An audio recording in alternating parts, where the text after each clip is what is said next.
میں اشتیاق میں اس پری مہرو کے ملنے کے لیے گھبرایا ہوا، کبھی گرتا کبھی سنبھلتا ہوا شام کے وقت اس کے کوچے میں اسی پتے پر جا پہنچا اور اس کے محل کے نزدیک ایک گوشے میں ساری رات تڑپتے ہوئے کاٹی۔ کسی کی آمد و رفت کی کوئی آہٹ نہ ہوئی اور کوئی احوال پرسال میرا نہ ہوا۔ اسی بے کسی کی حالت میں صبح ہو گئی جب سورج نکلا۔ اس مکان کے بالا خانے کی ایک کھڑکی سے اچانک وہ مہرو میری طرف دیکھنے لگی۔ اس کا دیدار جو پھر نصیب ہوا، خوشی کا یہ عالم ہوا، میرا دل ہی جانتا ہے۔ ہزار شکر خدا کی بارگاہ میں ادا کیا۔ اتنے میں ایک خواجے نے میرے پاس آ کر کہا، اس مسجد میں تو جا کر بیٹھ، شاید تیری مطلب اسی جگہ پوری ہو جائے اور تمہارے دل کی مراد پوری ہو جائے۔ فقیر اس بات کو غنیمت جان کر اسی مسجد میں جا کر بیٹھا رہا، لیکن آنکھیں دروازے کی طرف لگی رہی کہ پردہ غیب سے کیا ظاہر ہوتا ہے۔ میرے یارو، فقیر تمام دن اس مہرو کی آس میں ایسا انتظار کرتا رہا جیسے ایک روزہ دار شام ہونے کا انتظار کرتا ہے۔ میں نے اسی بے قراری کی کیفیت میں 2 روز گزارے۔ وہ دن میرے لیے ایک پہاڑ کی طرح گزرے۔ جب شام ہوئی تو وہ خواجہ سرا جس نے مجھے اس پری کے مکان کا پتہ بتایا تھا اسی مسجد میں آیا۔ بعد نماز مغرب کے وہ شفیق جو میرے راز و نیاز کا محرم تھا، اس نے مجھے نہایت تسلی دے کر میرا ہاتھ پکڑ لیا اور مجھے اپنے ساتھ ایک باغیچے میں لے گیا۔ اس نے مجھے اسی جگہ ٹھہرنے کی تاکید کی کہ جب تک میری آرزو پوری نہ ہوگی۔ غرض مجھ سے رخصت ہوا اس امید سے کہ شاید وہ میری حقیقت اس صنم کے حضور میں کہہ سنائے۔ میں اس باغ میں پھولوں کی بہار اور چاندنی کے عالم میں محو ہو گیا۔ میں حوض اور نہروں کے فواروں، ساون بہادوں کے اچھلنے کا تماشا دیکھنے لگا، لیکن جب کھلتے پھولوں کو دیکھتا تب اس گل بدن کا خیال آ جاتا، جب چاند پر نظر پڑتی تب اس مہرو کا مکھڑا سامنے آ جاتا۔ حقیقت یہ تھی کہ یہ سب بہار اس کے بغیر میری آنکھوں میں خار تھی۔ اسی آس میں بارے خدا نے اس دل کو مہربان کیا۔ وہ پری دروازے سے جیسے 14ویں رات کے چاند کی مانند نمودار ہو گئی۔ بناؤ سنگھار کیے، گلے میں موتیوں کا ہار ٹکا ہوا، پایوں تک موتیوں میں جڑی روش پر آ کر میرے سامنے کھڑی ہوئی۔ میرے یارو، اس کی آمد سے اس باغ کی تر و تازگی میں ایک نیا سر برپا ہوا۔ پھر وہ اس باغ میں ادھر ادھر سیر کر کے شاہ نشین میں مسند پر ایک تکیہ لگا کر بیٹھ گئی۔ میں ایک پروانے کی طرح جیسے کسی شمع کے گرد پھرتا ہے تصدق ہوا اور ایک غلام کی طرح دونوں ہاتھ جوڑ کر سامنے کھڑا ہوا۔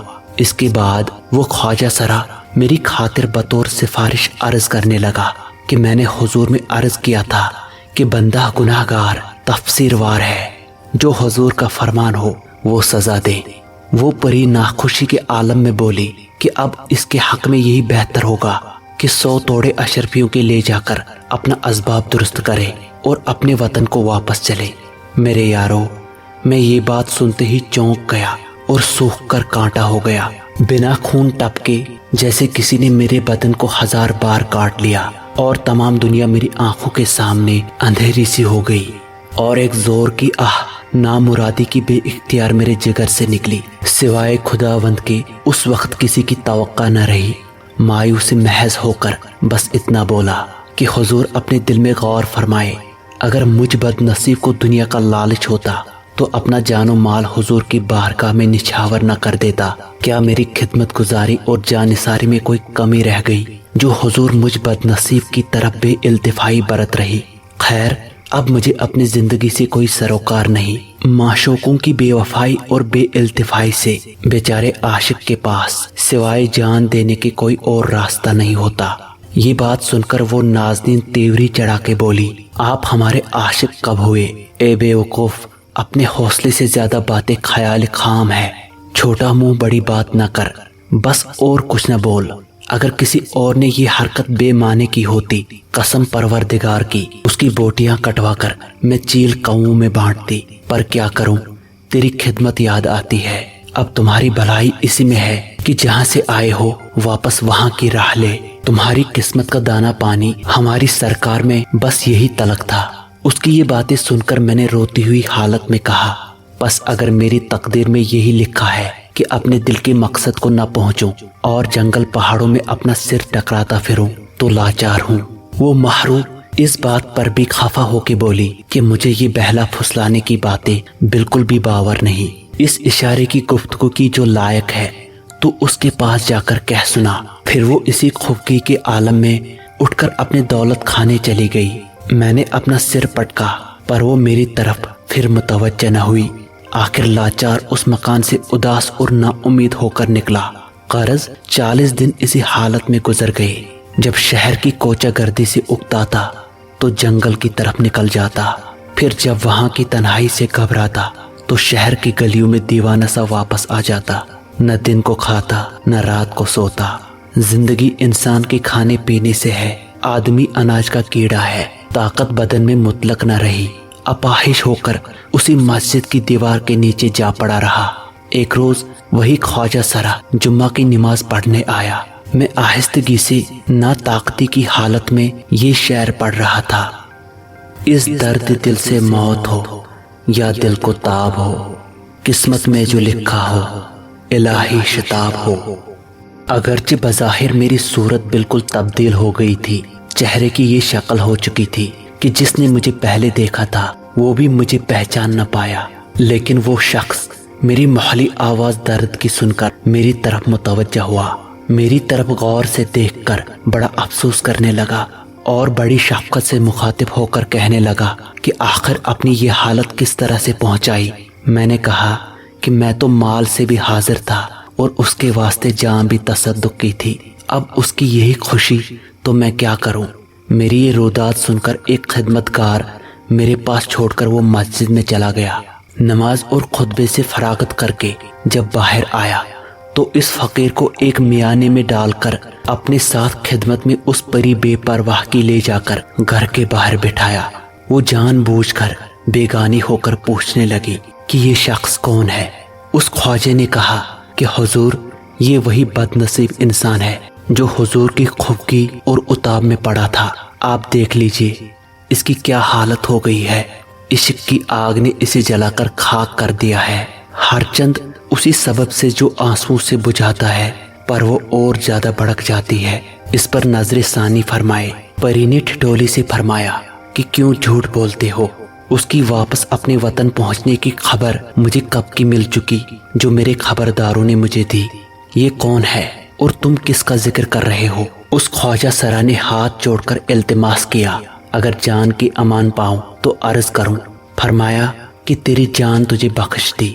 خواجہ بولا کہ آپ کی ذات قدردان ہے، خدا کے واسطے اس کی بے کسی پر رحم کیجیے، آپ اس کے احوال پر ترس کھائیں اور اس پر انصاف فرمائیں، یہ آپ کے واسطے بجا ہے اور جائز ثواب ہے۔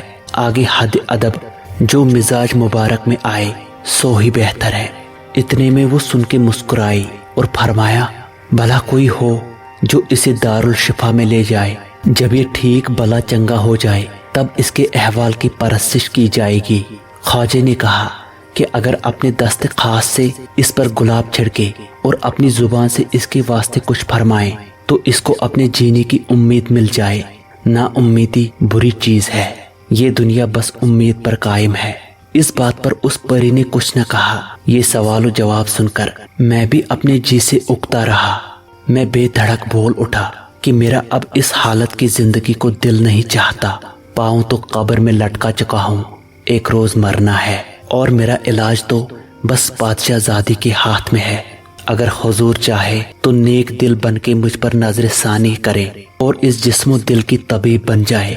بارے مقلب القلوب نے اس سنگ دل کے دل کو نرم کیا، مہربان ہو کر فرمایا، جلدی سے پادشاہی حکیموں کو حاضر کیا جائے۔ اور کچھ لمحے میں ہی طبیب آ کر جمع ہوئے۔ انہوں نے میری نبض پوشی کی، آخرش تشخیص میں ٹھہرا کہ یہ شخص کسی کا عاشق ہے، سوائے وصل معشوق کے اس کا کوئی علاج نہیں۔ جس وقت اسے وہ مل جائے اسی وقت یہ واپس صحت پائے۔ جب حکیموں کی بھی زبانی یہی مرض میرا ثابت ہوا تو حکم کیا ہوا کہ اس جوان کو گرم پانی سے نہلائے اور خاصی پوشاک پہنا کر حضور میں لے آوے۔ غرض مجھے حمام کروا کر اچھے کپڑے پہنائے گئے اور خدمت میں اس پری کی حاضر کیا۔ تب وہ نازنین بولی کہ تو نے مجھے بیٹھے بٹھائے نا حق بدنام اور رسوا کیا۔ اب اور کیا چاہتے ہو جو تیرے دل میں ہے، صاف صاف بیان کرو۔ میرے یارو، اس وقت میرا یہ عالم ہوا کہ خوشی کے مارے ایسا پھول گیا کہ جامے نہ سما پایا۔ میری شکل و صورت بدل گئی۔ شکر خدا کا کیا اور کہا کہ اس دم ساری حکیمی آپ پر ختم ہوئی۔ آپ نے مجھ مردے کو ایک بات میں ہی زندہ کر دیا۔ آپ ملاحظہ کیجئے کہ اس وقت سے اس وقت تک میرے احوال میں کیا فرق ہو گیا۔ یہ کہہ کر 3 بار اس کے گرد پھرا اور اس کے سامنے آ کر کھڑا ہوا اور کہا کہ حضور سے یوں حکم ہوتا ہے کہ جو تیرے جی میں ہو سو کہہ سنائے۔ بندے کو سلطنت اور سلطانی سے زیادہ یہ خواہش ہے کہ مجھ پر غریب نوازی کرے، اور اس عاجز کو اپنے حضور میں قبول کیجئے اور مجھے اپنی قدم بوسی سے سرفراز کیجئے۔ ایک لمحے تو مارے شرم کے پانی پانی ہو گئی، پھر نیم آنکھوں سے دیکھ کر کہا کہ بیٹھو، تم نے میری خدمت گزاری اور وفاداری ایسی کی ہے کہ جو کچھ مانگو سو بجا لانا لازم ہے، لیکن اپنے بھی دل پر نقش ہے۔ خیر، ہم نے تمہیں قبول کیا۔ میرے یارو، میرے لیے تو یہ دنیا کا سب سے عظیم تحفہ تھا۔ اسی دن اچھی سات صبح لگن میں چپکے چپکے قاضی سے نکاح پڑھا دیا۔ بعد اتنی محنت اور آفت کے خدا نے یہ دن دکھایا کہ میں نے اپنے دل کا مدعا پایا، لیکن جتنا اس پری کے اور نزدیک جانے کی آرزو تھی، ویسی ہی چاہ اس واردات عجیب کے معلوم کرنے کی تھی جو آج تک میں نہ سمجھ پایا تھا۔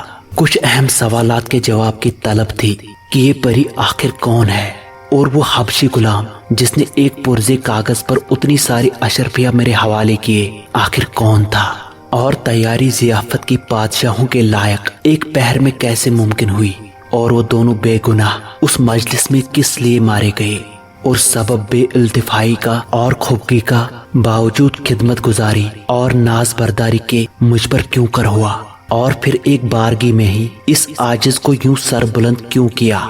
ان سارے سوالات کے جوابات پانے کے واسطے رسم رسومات کے بعد میں نے اس صنم سے باوجود اشتیاق کے مباشرت کو ترک کیا۔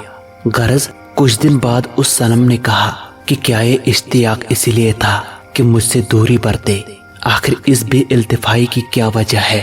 ایک دن غسل کرنے کے لیے میں نے خواص کو کہا کہ میرے لیے تھوڑا پانی گرم کر لے تاکہ میں نہاؤں۔ ملکہ مسکرا کر بولی، کس برتے پر اتنا پانی؟ میں خاموش ہو گیا، لیکن وہ پری میری حرکت سے حیران ہوئی، بلکہ اس کے چہرے پر آثار خفگی کے نمودار ہو گئے، یہاں تک کہ ایک روز بولی، تم ایک عجیب آدمی ہو، اگر تم میں ایسی قوت نہ تھی تو کیوں محض ایسی کچی ہوس پیدا کی؟ میں یہ سن کر بے دھڑک بولا کہ انصاف شرط ہے، آدمی پہ لازم ہے کہ انصاف کرنے سے بالکل نہ چکے۔ وہ بولی، جو کچھ ہونا تھا وہ تو ہو چکا، اب کیا انصاف باقی رہ گیا؟ میں نے کہا، واقعی میری جو آرزو تھی وہ آپ نے پوری کی، لیکن دل میں بہت شک اور شعبے ہے جنہوں نے بہت پریشان کیا۔ میں آپ سے آپ کی زندگی کے حالات جاننا چاہتا ہوں۔ کہنے لگی، تو اپنے حد سے بڑھ رہا ہے اور گستاخ ہو رہا ہے۔ میں نے مسکرا کر کہا، بے ادبیہ اور گستاخیاں معاف کرنے کا حکم ہے۔ اس نے منہ پھیر کر کہا کہ اب تو بہت سر پر چڑھا جا رہا ہے، جا کر اپنا کام کر۔ میری کہانی جان کر تو کیا کرے گا؟ یاد کرو، بار بار ہم نے کہا ہے کہ ہمارے کام میں ہرگز دخل نہ کرو۔ میں نے کہا، دنیا میں اپنے بدن کی شرم سب سے زیادہ ہوتی ہے، لیکن ایک دوسرے کا واقف کار ہوتا ہے۔ بس جب ایسی چیز دل پر روا رکھی تو اور کون سا بھید چھپانے کے لائق ہے۔ جب میرا اصرار خوب معلوم پڑا تو کہنے لگی کہ تیری خاطر عزیز ہے، اس لیے اپنی سرگزشت بیان کرتی ہوں، تجھے بھی اس کا پوشیدہ رکھنا لازم ہے۔ میں نے کہا کہ ملکہ دل میں اطمینان رکھے، جو آپ پہ بیتی ہے خوشی سے کہہ سنائے، میں اس راز کو دل سے کبھی زباں تک نہ لاؤں گا۔ غرض بہت سی تاکید کے بعد کہنے لگی کہ میں ملک دمشق کے سلطان کی بیٹی ہوں، جو سلاطینوں سے بھی بڑا بادشاہ ہے۔ میں اس کی اکلوتی بیٹی ہوں، سوائے میرے کوئی بچہ بالا اس کے یہاں نہیں ہوا۔ جس دن سے پیدا ہوئی ماں باپ کے سائے میں ناز و نام میں پلی، جب ہوش آیا تو اپنے دل کو خوبصورتیوں اور نازنینوں کے ساتھ لگایا۔ ستھری ستھری پری زاد ہمجولیا عمرہ زادیہ مصاحبت میں اور اچھی اچھی قبول صورت سہیلیاں میری خدمت میں رہتی۔ تماشا ناچ راگ اور رنگ کا میں ہمیشہ دیکھا کرتی۔ دنیا کے بھلے اور برے سے مجھے کوئی سروکار ہی نہ تھا۔ اپنی بے فکری کے عالم کو دیکھ کر سوائے خدا کے شکر کچھ منہ سے نہیں نکلتا تھا۔ زندگی جوں جوں آگے بڑھی، اتفاق یہ ہوا کہ میری طبیعت خود بخود بے مزہ ہو گئی۔ نہ مصاحبت میں دل لگتا، نہ مجلسوں میں خوشی ملتی۔ میری حالت ایک سودائی کی سی ہوئی، دل اداس اور حیران، نہ کسی کی صورت اچھی لگتی، نہ کوئی بات کہنے سننے کو دل کرتا۔ میری ایسی حالت دیکھ کر سب کے سب پریشان ہونے لگے اور میرے قدموں پہ گرنے لگے۔ ایک خواجہ سرا جو ہمارا پرانا نمک حلال تھا اور میرا ہمراز بھی، اس سے میری کوئی بھی بات چھپی نہیں تھی۔ وہ میری وحشت اور حالت دیکھ کر بولا کہ اگر پادشاہ زادی تھوڑا سا شربت ورق الخیال کو نوش جان فرمائے تو غالباً طبیعت کچھ بحال ہو جائے اور مزاج میں فرحت آئے۔ اس کے اس طرح کے کہنے سے مجھے بھی شوق ہوا اور میں نے کہا کہ جلد حاضر کر۔ غرض وہ باہر چلا گیا اور تھوڑی دیر بعد اس نے ایک لڑکے کے ہاتھ ایک سراہی اسی شربت کی تکلف سے بنا کر برف میں لگا کر بھجوا دی۔ جو ہی میں نے پیا تو محسوس کیا کہ جو کچھ اس نے اس کا فائدہ بیان کیا تھا وہ غلط نہیں۔ اس وقت اس خدمت کے عوض میں نے اس کو انعام و اکرام دیا اور اسے حکم دیا کہ ایک سراہی ہمیشہ میرے حضور میں اسی وقت حاضر کیا کرے۔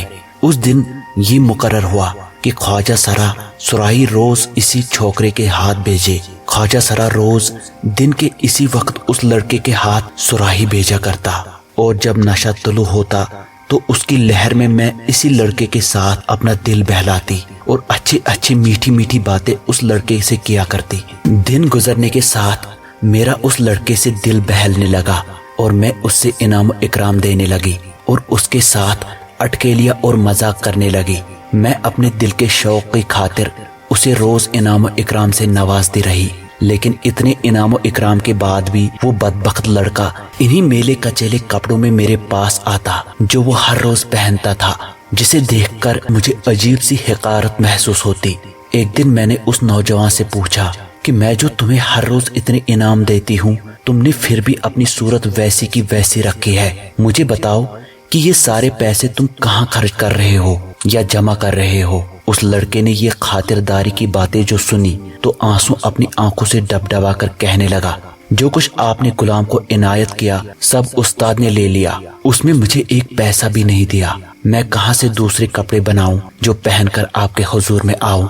اس غریبی کے اصرار سے میرا دل تڑپ اٹھا اور فوراً خواجہ سرا کو حکم دیا کہ آج سے اس لڑکے کو اپنی صحبت میں تربیت کرو اور اس کے واسطے اچھا لباس تیار کرو۔ اس کو دوسرے لونڈوں میں بے فائدہ کھیلنے کودنے نہ دے، بلکہ اسے آداب لائق میرے حضور کی خدمت سکھائے اور حاضر رکھیں۔ اور خواجہ سرا موافق میرے فرمانے کی اس کی خبر گیری کرنے لگا اور تھوڑے دنوں میں ہی فراغت اور خوشی خوری کے سبب سے اس کا رنگ ڈنگ کچھ سے کچھ ہو گیا اور اس کا چہرہ دن بدن چمکنے لگا۔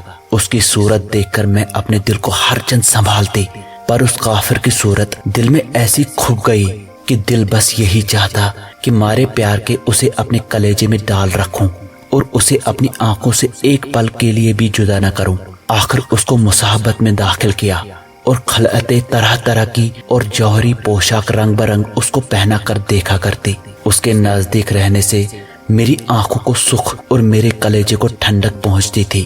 میں ہر دم اس کی خاطرداری کرتی اور میری دن گزرنے کے ساتھ یہ حالت ہوئی کہ اگر ایک پل کے لیے بھی وہ کسی ضروری کام سے میرے سامنے سے جاتا تو مجھے چین نہ آتا۔ بعد کئی برس کے وہ جوان ہوا، اس کی مسیں بھیگنے لگی، تب اس کا چرچا ہونے لگا۔ دربان، میوڑے، باری دار، چوب دار اس کو میرے محل کے اندر آنے جانے سے منع کرنے لگے۔ آخر اس کا آنا جانا موقوف ہوا۔ مجھے تو اس کو دیکھے بغیر چین نہ ملتا۔